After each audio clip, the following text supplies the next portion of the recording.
can a laptop with basic plugins, minimal third-party plugins, and emulation headphones compete against a dedicated mixing room with more expensive setup?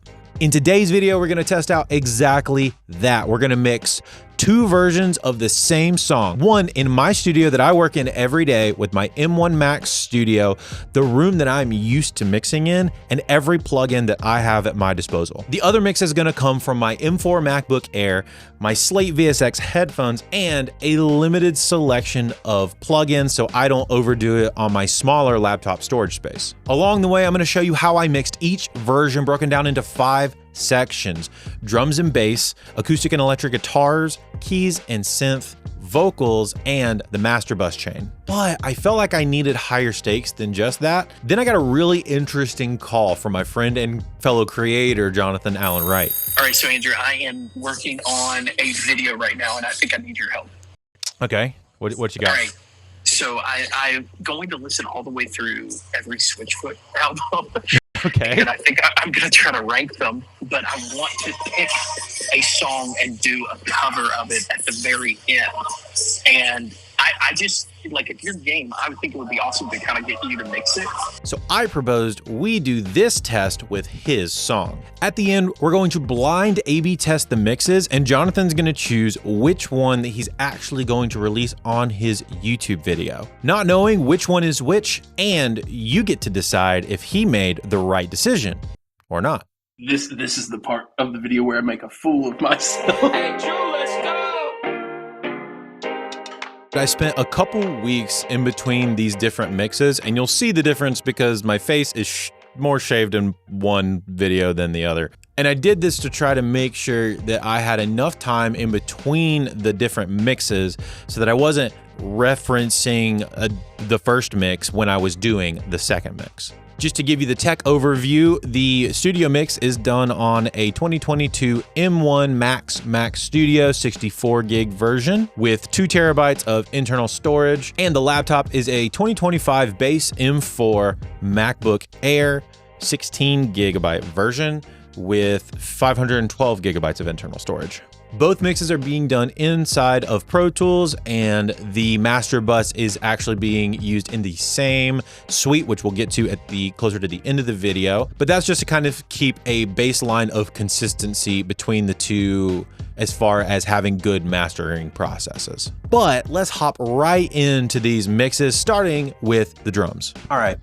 So at the kitchen table, we're going to talk about drums and bass. So on the drums, I started with and mainly only used Neutron 5. I got an EQ, cutting off some of the low end, exaggerating some of the snare spot since this is a baked loop.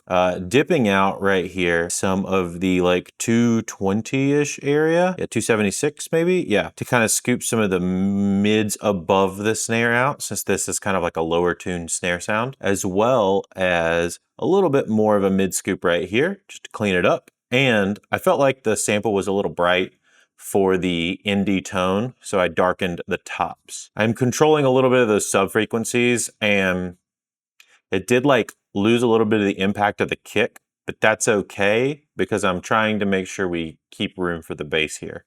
Next, we added in a transient shaper, and all that's doing is just adding a little more punch, just the transients in general. Then we have an aural exciter, kind of adding a little bit more like compression without compression, a little bit of space added back in there on the drums. And then we're using an actual compressor just to control a little bit of the whole thing.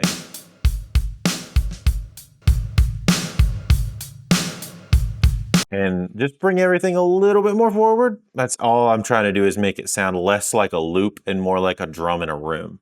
That's really the goal. And then I added in Neoverb. This is what it sounds like before. And this is what it sounds like with Neoverb on.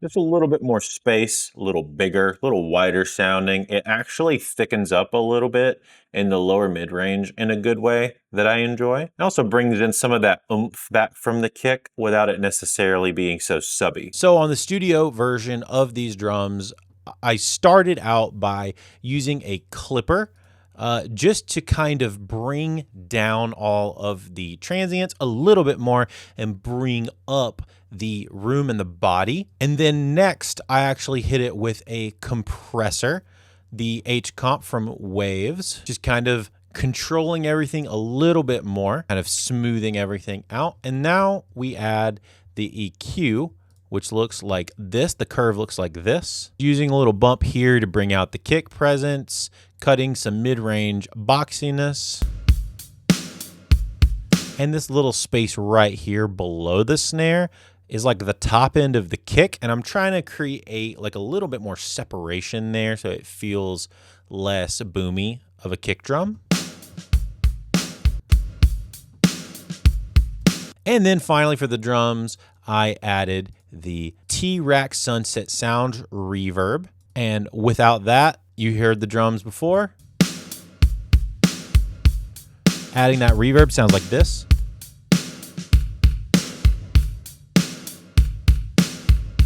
Then we hop over to the bass guitar.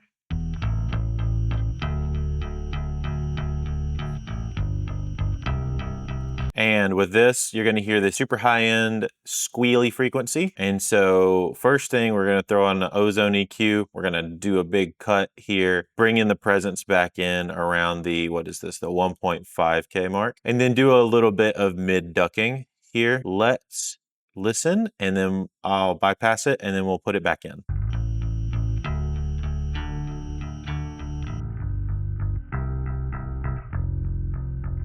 And then it felt a little bit not lively enough for me. I really like on the Pro Tools stock plugin stuff, they have a really good SansAmp plugin. I know a lot of people use this for a lot of different things, but obviously I have this SVT preset that's baked into Pro Tools. It's it comes with every version of Pro Tools that I've ever used.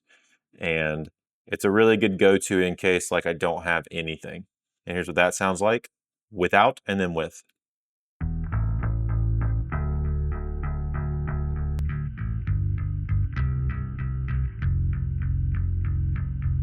On the studio version of the bass, I decided to do a very similar thing to the laptop version, except I did a little bit more of a brick wall cut here. There's literally a brick wall setting here. And so before and after sounds like this.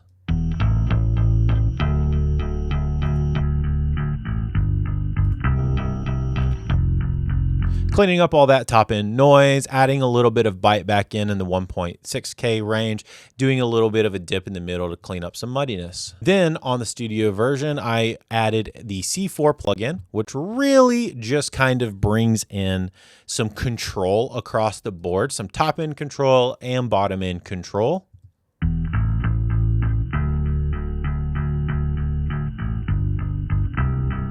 And I really like my basses to have like a little bit of a mid-range something to it. So that EQ bump that I'm doing here really does kind of get accentuated when we're dropping the top end a little bit of the pick noise and the bottom end and controlling all of that sub frequency. Then we add, for some distortion and some cleanup, the True Iron plugin by Kazrog.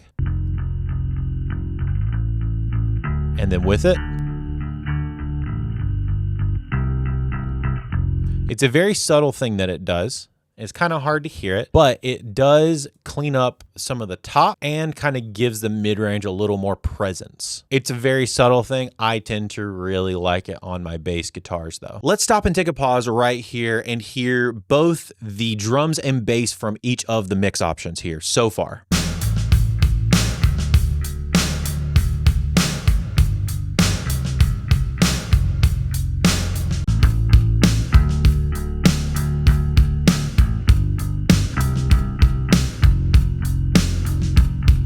So now let's start getting into what makes it feel more like an actual song. And let's start with the guitars. All right, let's sit down on the couch and look at some guitars. So we'll start with the acoustic guitars.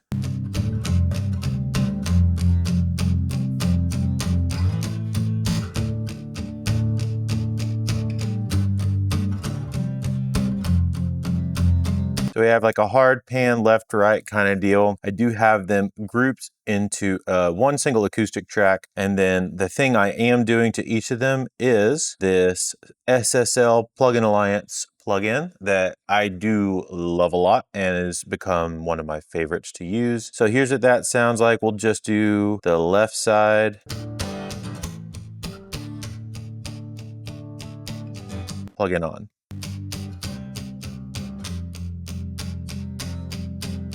And then we go to the bus. All I'm doing on the bus section is just doing some broad EQ to make sure that the acoustics work together.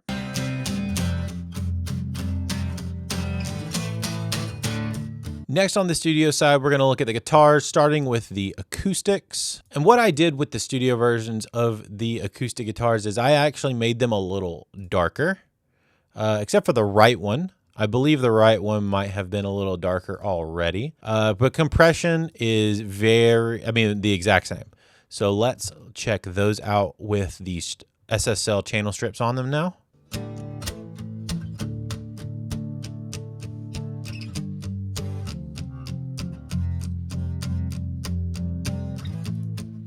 It's definitely cleaning up a lot of the bottom end of that right guitar and just taming some of the top end a little bit of the left guitar with that high shelf duck. Then I added an EQ, doing even more top end control, a little bit more cleanup on the bottom and some mid-range cuts just to generally clean up the woofiness in the middle.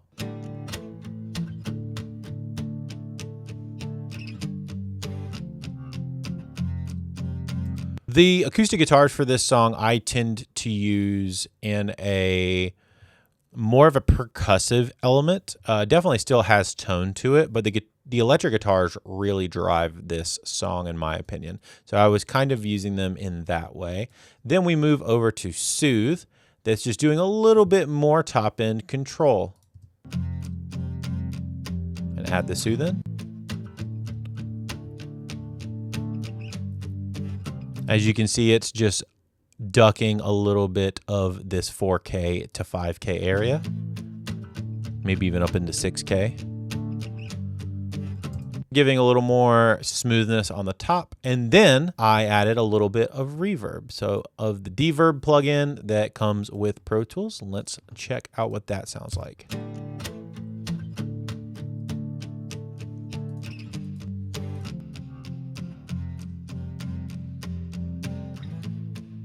Just gave it a sense of space, a little more room. And I really like the way that sounds. On the guitars, you'll see this, and especially when we're comparing it to the MacBook mix, I actually used a lot more reverbs in general on the studio version versus the MacBook version. We move on to electrics. For the electric guitars, we have the low electric, a lead, another kind of wacky lead thing, and then a guitar effects bus, which is like all of the heavy reverb stuff that he sent me. Starting with this first main electric guitar that we're going to leave right up the middle, and we started with Neutron. We're doing some top end ducking on the EQ, getting rid of some of that low gurgliness, a little bit of a mid bump actually in the near the 1K. I would probably say what, 800? Yeah, 750. Yeah. And then a low mid cut to also get rid of some of that just muddiness. And then also ducking some of the top end, because to me it felt a little bright. And once again, this is also an indie song, so I'm kind of favoring like a genre here with some of these ducks. Then we add an exciter in. Once again, similar to the drums, it's like pushing everything forward almost in a compression kind of way. Oh, if I would have to say, it's probably using like some saturation or something to get that going. And then we have a compressor smoothing some things out. It's just evening everything out as it's holding some of those longer notes as well. It's giving a little bit of extra length to some of those held out last notes.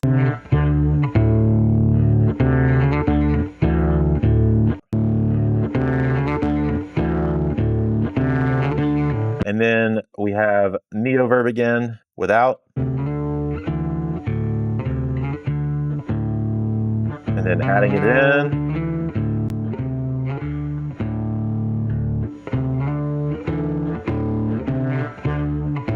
just making sure it sounds like an amp in a room.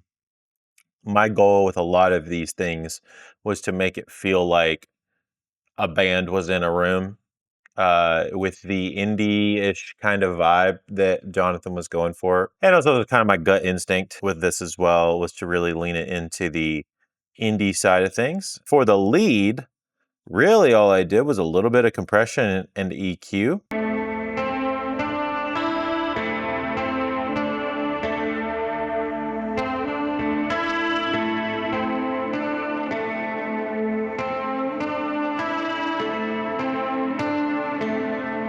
And with this one, it was really like similar mud cut on the low end. That's pretty easy. There was a couple of resonant frequencies we had to pull out here, 1.6 and 3K range respectively. And then the compressor is doing a little bit more spike control. Some of the picking attack was a little strong, but we are just evening out a lot of these like notes to where they're smoother across the board.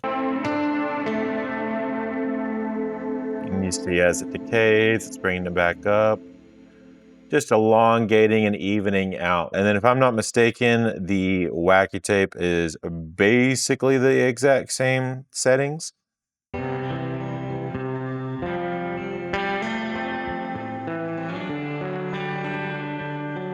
That's it on.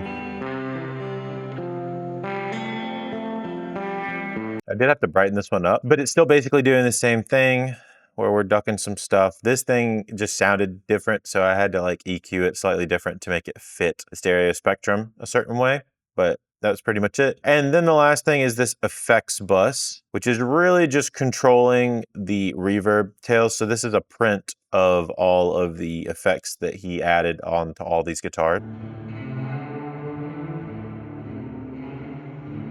And as you can hear, that's probably going to get pretty muddy. And as you can see, all I really did was just EQ this.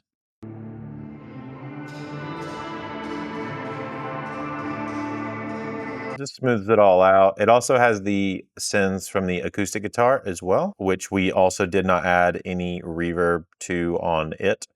So we just really leaned into the effects bus that he printed because he had a specific sound for it. Let's move over to the electrics real quick, starting with this first low electric that you hear in the beginning. And I'll let you hear what that sounds like.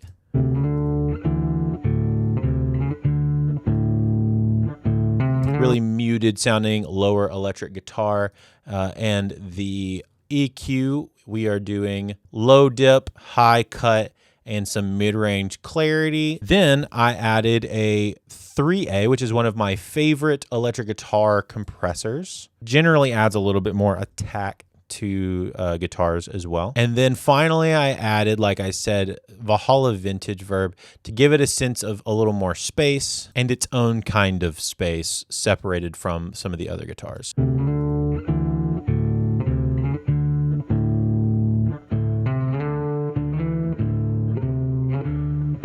And the color of this Vintage Verb is the 80s version, which has like a slight chorusing to it, which kind of really fit the vibe of this song. Hopping over to the leads, then adding the EQ.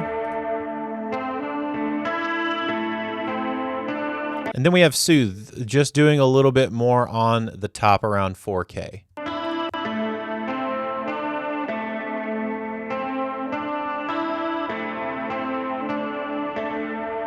And it's not doing much in the intro, but I believe as we go over here, where it gets a little bigger,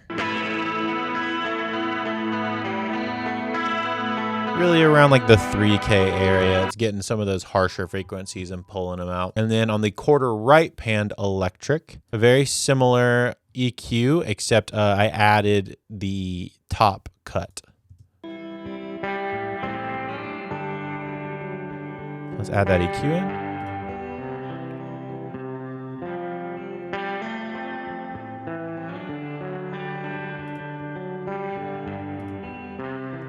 It's giving it a lot more focused of a sound rather than being so open. It's giving a little more of a mid-rangey sound, which is what I want. And then Soothe is doing a very similar thing. I believe it's the exact same settings. Yes, it is.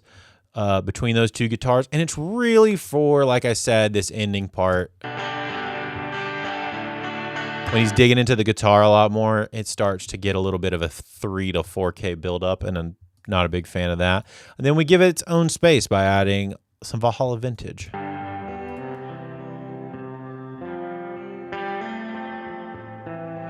It also gives it a little bit more of some signal in the opposite side. So on the guitar that's panned more quarter left, the reverb helps give it a little more of a right side thing through the effects bus. But then this guitar wasn't quite as present in the effects bus, so I also ended up using this vintage verb to give it some presence in the left side since it's quarter panned right. And then for the guitar effects bus, just essentially doing a lot of cleanup. So let's just listen to what this sounds like. And then what I did,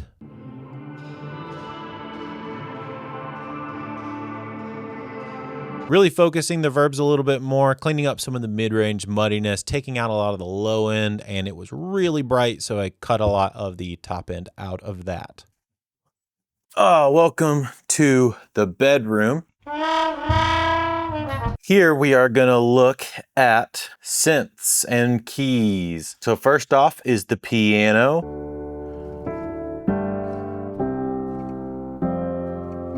Only thing I used on this channel really was this SSL once again, and that sounds like this bypassed, and then we will add it in.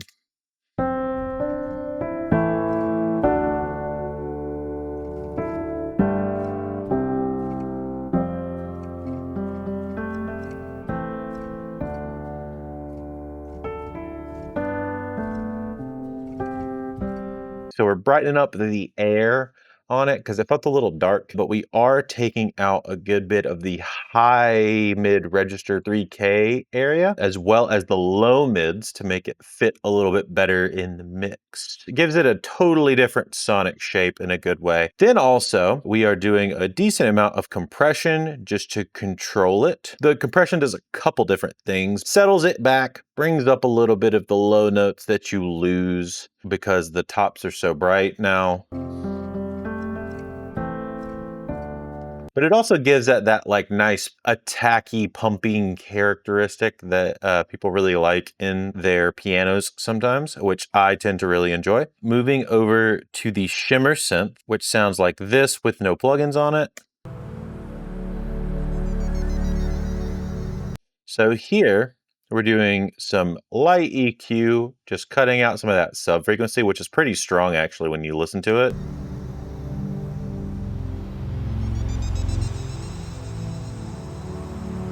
So cleaning that up a little bit, and just a little bit of a low mid thing where I thought it was getting a little bit muddy. And then here we're adding a little bit of Ozone's Imager to it to spread it out a little bit more in the stereo spectrum. Probably need to be wearing headphones to hear this a little bit more. It does some really cool stuff. I really like it. And so I'll play it bypassed and then I'll add it in and you'll hear more of a stark difference of what I mean.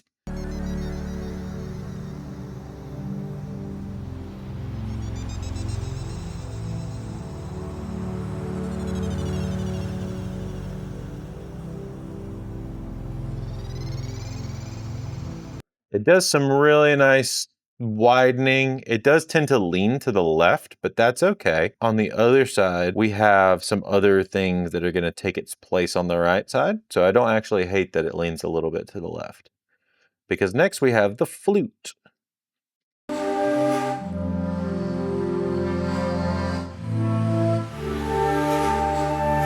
Same kind of thing. We added a nice simple low cut and mid cut on the EQ. And then for space, we added neo verb without verb, with verb.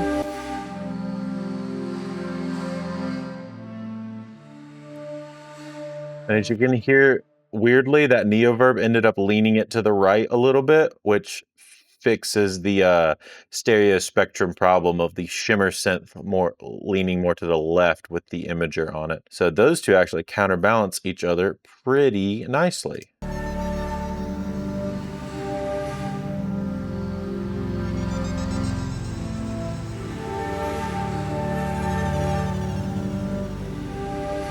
And we're almost there. Lastly, what I have it labeled as synth 1, and it's just like the main pad synth that runs through the whole thing.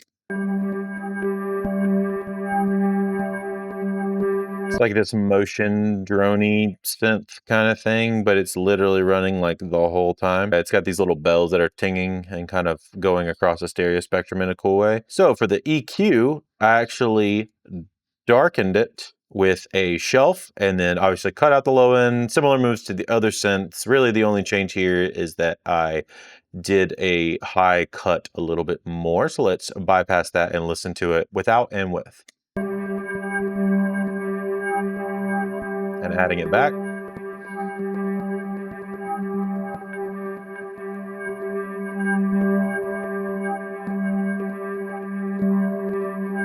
It's more so making room, and there's some like really top end stuff that it's controlling a little bit. And then same for the flute texture. I wanted a little more space, so I added in neoverb on that. So let's listen to that without and with. Adding it in.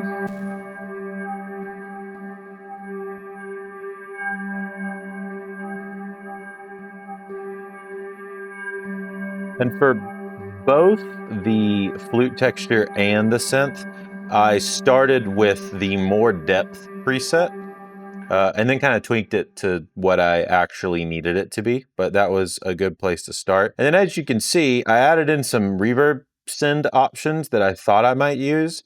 And I didn't end up using them at all because we ended up mainly sticking with the guitar effects bus. So these don't even have anything being sent to them, as you can see by them not having any input. So we'll hop back over to the studio. The synths all have pretty minimal stuff by comparison to basically everything else. The biggest thing I'm doing is really in the piano. Let's listen to that piano without any plugins.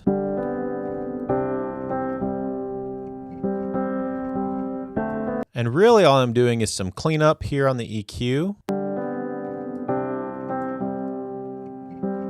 Turn that off. Back on. Just a little bit of a mid cleanup, some low end cleanup, taming some high end stuff. So I use an EQ separate from my compressor, which is again the H comp. So let's turn this off and I'll let you hear it when it turns on. Hearing it on.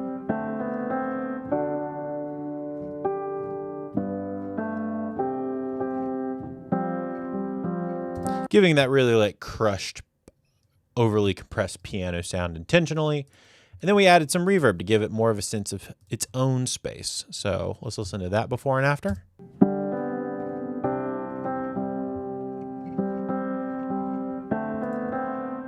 Turning on the reverb.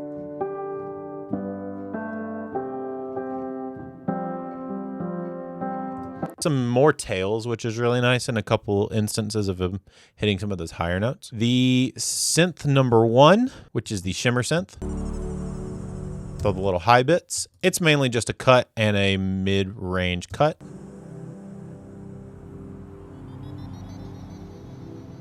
Just to clean up some low muddiness, and there was a weird like boxiness at 500 I wanted to cut, and then I used almost the exact same EQ with the exception of this 4K on the flute texture pad.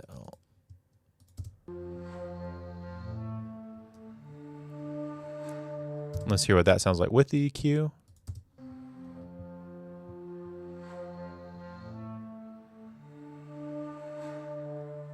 Just controlling, and this frequency shifted literally because that's where its resonance was. But yeah, mostly just doing a little bit of cleanup work on the EQ. And then, once again, giving its own sense of space because that pad felt a little dry to me. Here's what that sounds like before and after with the reverb.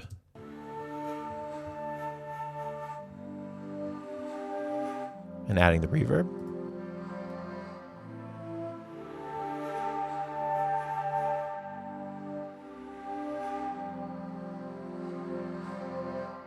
It also unintentionally gave it a lot more width because the mix is over 50%, so we're leaning more towards the reverb than we are the original signal.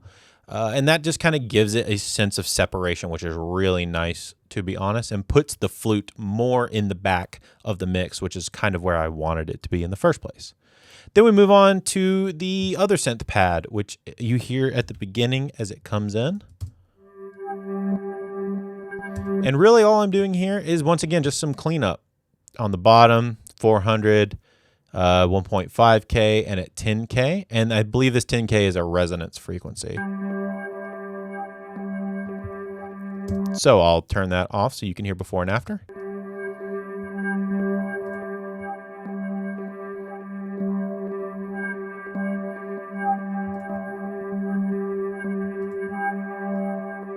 And that is all the synth work. Now let's look at what we've worked on so far from each of the mixes.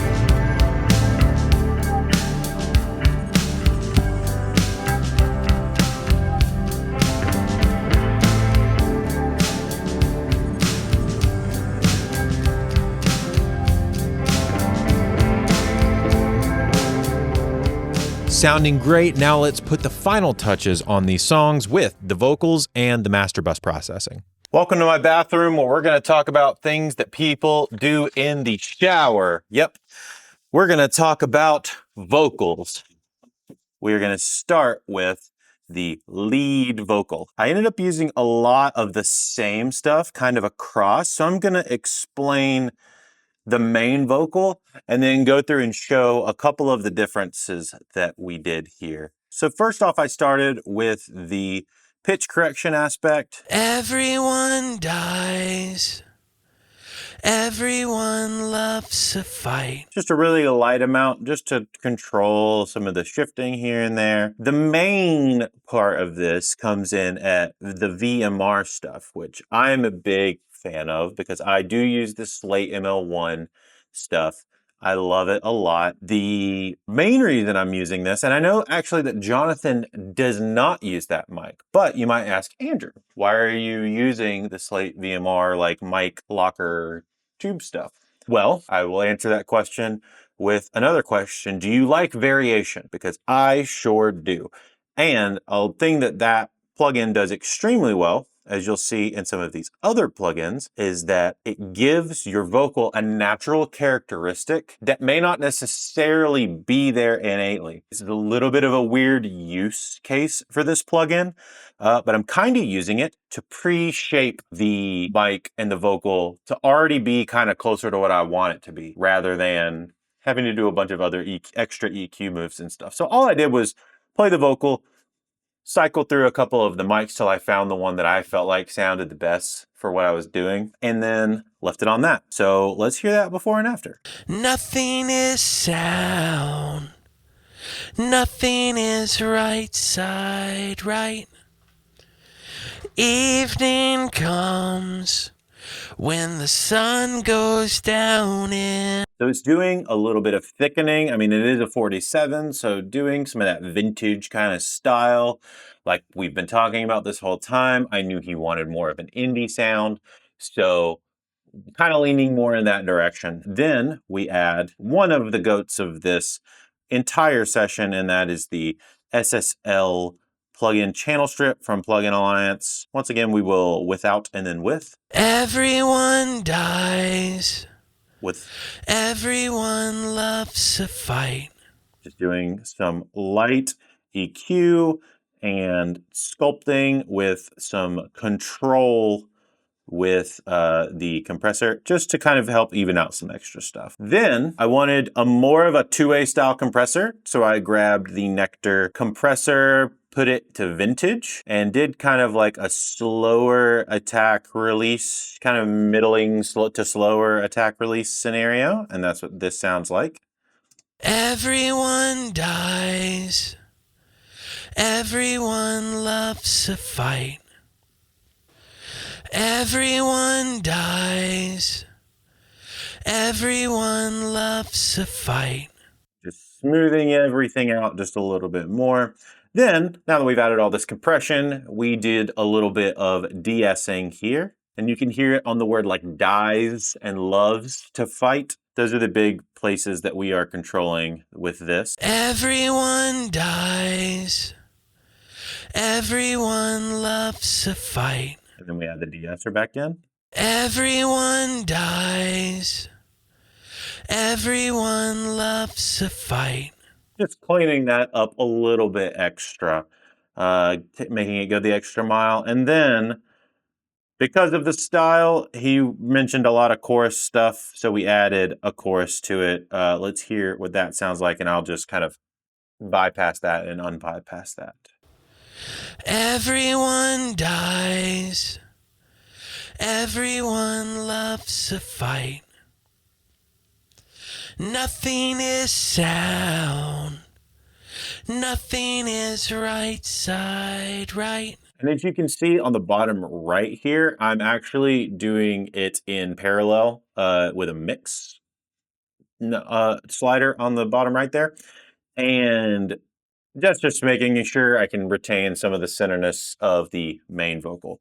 Now, as I said, I'm doing basically the exact same thing across all of the BGVs. The only thing that I'm not doing is adding the chorus to all of them, as well as the main difference that I will say is on the lead doubles and basically all of the things.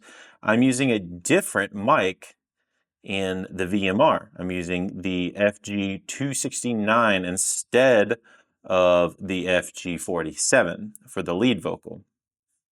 So that's the major difference. And I think pretty much everything else is basically the same. So let's listen to what that sounds like. Just the doubles real quick. Everyone dies. Everyone loves a fight. And then we add the lead in on that. Everyone dies. Everyone loves a fight.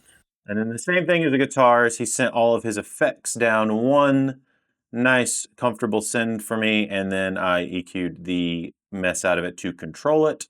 And that sounds like this in context with the vocal. Everyone dies. Everyone loves a fight. We really leaned into the effects here on the vocals. And then the harmonies have basically the same, except I didn't use the pitch correction stuff because it was doing some funky stuff. It just wasn't catching the right notes that I needed it to catch for his harmonies. So I just let him be. Just use the VMR into the SSL, into the compressor plugin, the 2A style, and then into the de-esser to control the S's. And then we have a separate harm effects bus that is just doing the harmonies, and those all sound like this together.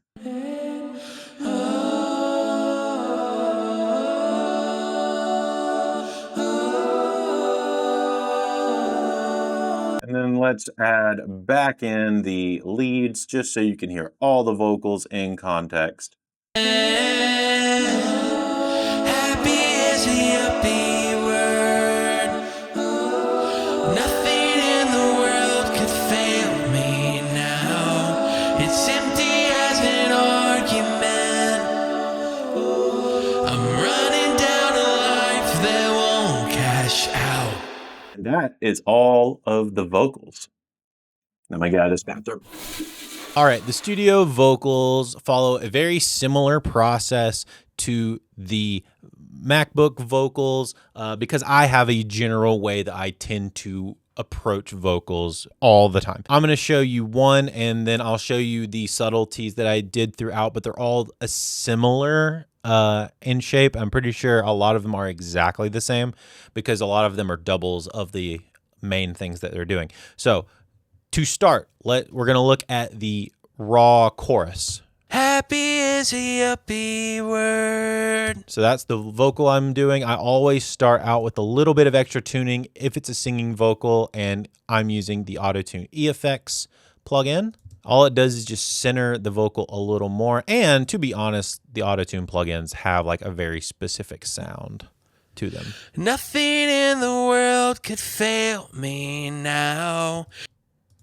Nothing in the world could fail me now. It's got a nice like brightness to it or something, and a little bit of a mid-range control thing that it does. Just kind of baked into the plugin already, which is stuff that I want to do anyway. Then we add this EQ.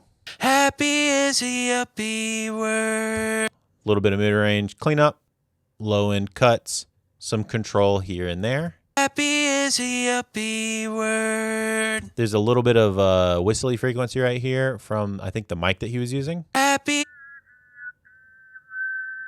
Yeah, a little bit of a mid-rangey 1.5K whistle frequency.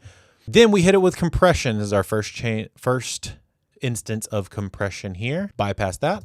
Happy is a yuppie word. And then after. Happy is a yuppie word. A lot more in your face, a lot more control, a lot more consistency across all of the words. Then I always use a 2A immediately after. And there is a volume jump here, so be careful with bypassed first. Happy is a yuppie word. And then adding it in. Happy is a yuppie word. Just doing some squeezing. Then I add in this SSL EQ. Just doing a little bit of sculpting, dropping some low mids around 500, dropping some upper mids around 3.5, adding a little bit of an air boost around 9 or 10K. Happy is a yuppie word. Adding it in. Happy is a yuppie word. Cleans up the lower mid range a little bit, which I really like. And then we add in the Waves de-esser, which is one of my favorite de-essers to use. Happy is a yuppie word. And then without it, happy is a yuppie word. You can kind of hear it in the top end, but mainly in that is.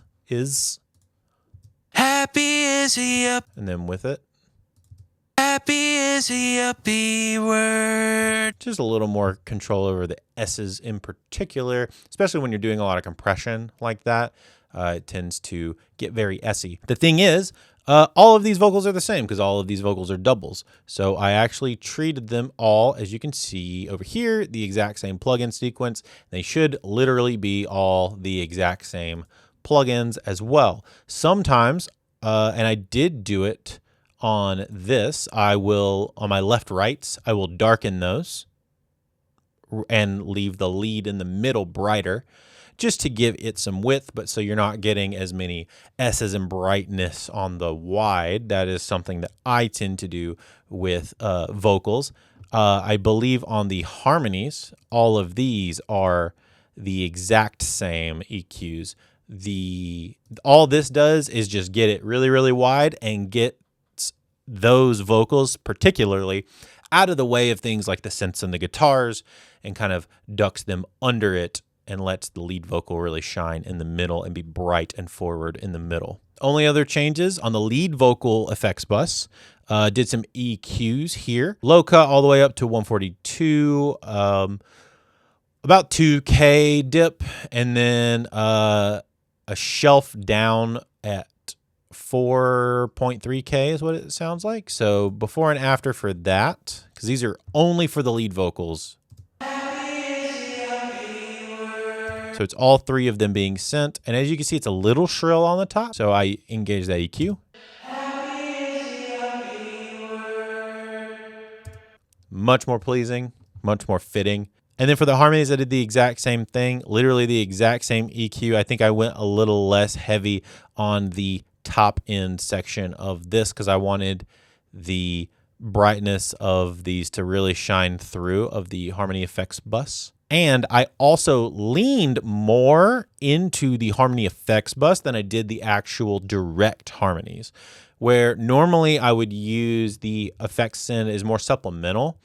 I actually use the effects as almost a primary, and that allows the lead vocals to sit forward more so and the harmonies to kind of pull back a lot more but still remain present in the mix. Real quick, if you want to learn more about how I think about processing vocals when I'm doing some vocal mixing, up in the card up at the top, I'm going to have a link to a video where I walk through my thought process and It also comes with some freebies for my Ableton Live users that you can drop into your sessions and get a quicker started vocal mix for you. So if you want to check that out later, maybe check that out. But in the meantime, let's get right into the final section, the mastering and master bus section. And quick disclaimer, I am not a mastering engineer, I'm a mixing engineer. So what I'm doing on my master bus is just enough to get this song finished, finalized, and across the board. So let's get right into it.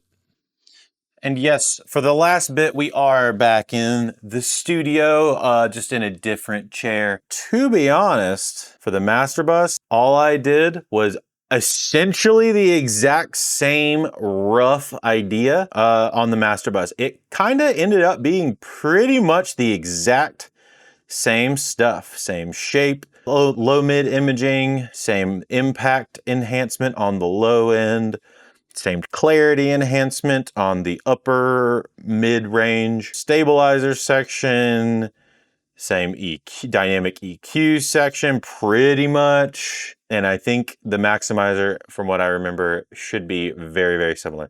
So to be honest, not much to change there. The main difference for this is, obviously I've been wearing these headphones the whole time you've been watching me show you all of this stuff. And that is because I use the VSX plugin that pair with these Slate VSX headphones. And I could show you the main things I mix on for these. I tend to mix on the Archon Studio. That's what I prefer. Obviously, the way that this thing works is you choose the best thing for what you tend to hear. And then within that, you kind of get used to it over time and make sure that, you know, what you're doing are making good moves. You can also reference songs with this, and that helps a lot, makes things a lot easier when making mixed decisions. But I tend to use the Archon Studio near field and midfield monitors, as well as the Mike Dean Studio mains, because I really like the subs in that room. And I also use the Sonoma Studio midfields and near fields, just as a different place to check if I'm feeling a little unsure about something. I'll use the Sonoma Studio. I really like that one. And then the last like major place that I check is the cell phone option, which is pretty funny. It's a good little option to check. And then sometimes I'll check it in the cars. Mike Dean's car has a lot of low end, and that's really cool. So for checking like basses and kick relationship, that's really nice. Or the electric car is the other one I tend to use. Yeah, that's the biggest difference, is using the VSX. I'm not going to play that because that would sound awful to you guys. It would sound fine to me because I'm wearing the headphones, but it shifts the EQ curve and gives spatial stuff that would just sound terrible to you. So not going to really show that as much. I just wanted to kind of go over the master bus side, specifically on the laptop stuff. And as you can see also, this whole time, I've only been using my headphones that are connected, as well as the hard drive that the whole session is actually running off of. I mixed off of this hard drive. It's been running off this session the whole time. For the studio mix, we have the master bus, which is Ozone 12. I use the exact same thing on the other version of the mix. The EQ looks slightly differently, and but I'm pretty sure the impact is basically the same. I did notice the imager is a little different. I did it a lot wider on the top of this one, as you'll see when we get over to the master version of the MacBook version. But I did do a little bit more on the width on the top here, which I think ultimately made it feel a little wider. But, you know, I'll let you guys see if you can tell which one is which based on that. The clarity, which is kind of like just a Gullfoss situation. Very similar to that. Stabilizer, also kind of a Gullfoss thing. Not really. More of like a Sonic Spectrum thing. and then dynamic EQ, which is the exact same between the two, and the maximizer, which is just to taste based on each individual mix that I did. But overall, these are fairly similar moves between the two, if I remember correctly. So now that I'm kind of done walking through both of these, let's put the final studio mix and the final laptop mix against each other. You guys have yet to hear a full version of either of these, and what I want you to do is see if you can pick out which one is a studio mix versus the laptop mix. Also, let us know if you think Jonathan picked the right one, because at the end of this, he is going to pick the version that he is going to release and showcase in his music video over on his channel, where he listened to all of the Switchfoot albums and ranked them. Let's call Jonathan and see which one he picks. Jonathan, we are here. We have gone through the process of mixing your song in two different ways. A version of this song in the studio, and then also literally only this laptop and nothing, and the headphones I'm wearing right now and nothing else. What I'm going to do now is I have two versions of your cover. You don't know which versions are. Based on what you pick right now is the version that's going to be on your cover and get released and everything. Yeah, dude. Oh, so much pressure. You're not going to know until after which one you've chosen. Right now, the pressure I feel is like, I've got to pick the one that's in the studio. But also, can you tell which one is which? This is going to be fascinating for me just as a person to do this, because I'm like, I like to think that I can hear things, but at the same time, you are much more of like a mixing engineer, producer, and all this stuff like than I am. So either one of them is going to sound 1,000 times better than whatever I've been doing usually. Sure. So that's going to be the thing, is I'm going to be so concentrated on it. Yeah. I cannot wait. Let's check it out. Let's pull it up. Okay.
Initial thoughts. Oh, this is going to be so tough. It's clear, and I feel like the vocals are sitting nicely. I also feel like I can hear, at least like knowing what I recorded, I can hear every individual piece of what is in there. You know, all the weird like mouth percussion stuff I decided to do for no reason. Like hearing all of it, and it's the panning and stuff. So let's hop over to option B. Same spots. Let's look at the same spots. Here we go.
first things first, which one do you think is which one? This is the part of the video where I make a fool of myself, or I look like a real pro. So I have the same answer for which one I like more and which one I think Okay. is in the studio. Okay. So fingers crossed. I think that I'll go with A As the studio version? as the studio version. And you think B is the laptop version? I don't know. Now I'm in my head about it. I think that B is the laptop. And the reason I say that is because it feels like the drums maybe sit further back. And I feel like whenever I've mixed with headphones, I end up sitting the drums far back for some reason. So it could be completely wrong. Jonathan, you're not crazy. A is the studio mix. B is the laptop mix. There are definitely some more specific things that I think if I gave myself some time, I could probably get a lot closer. But it being like the first pass, Dude. Jonathan, just to give you clarification, I literally put everything on my computer, pulled up your stems, and started mixing. Like, I didn't check anything.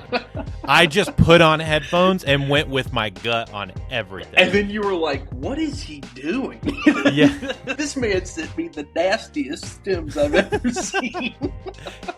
So what do you think? Did you guess which one was the studio mix and which one was the laptop mix? And more importantly, did Jonathan pick the right one? If you want to see Jonathan's final ranking as well as the final music video he put together, which ended up really, really cool, I'll put that video right over here for you guys to check out. And if you found this super interesting and you want to see more comparison videos like this, or if there's something that I missed that maybe you want it explained a little more, drop it in the comments. Love you.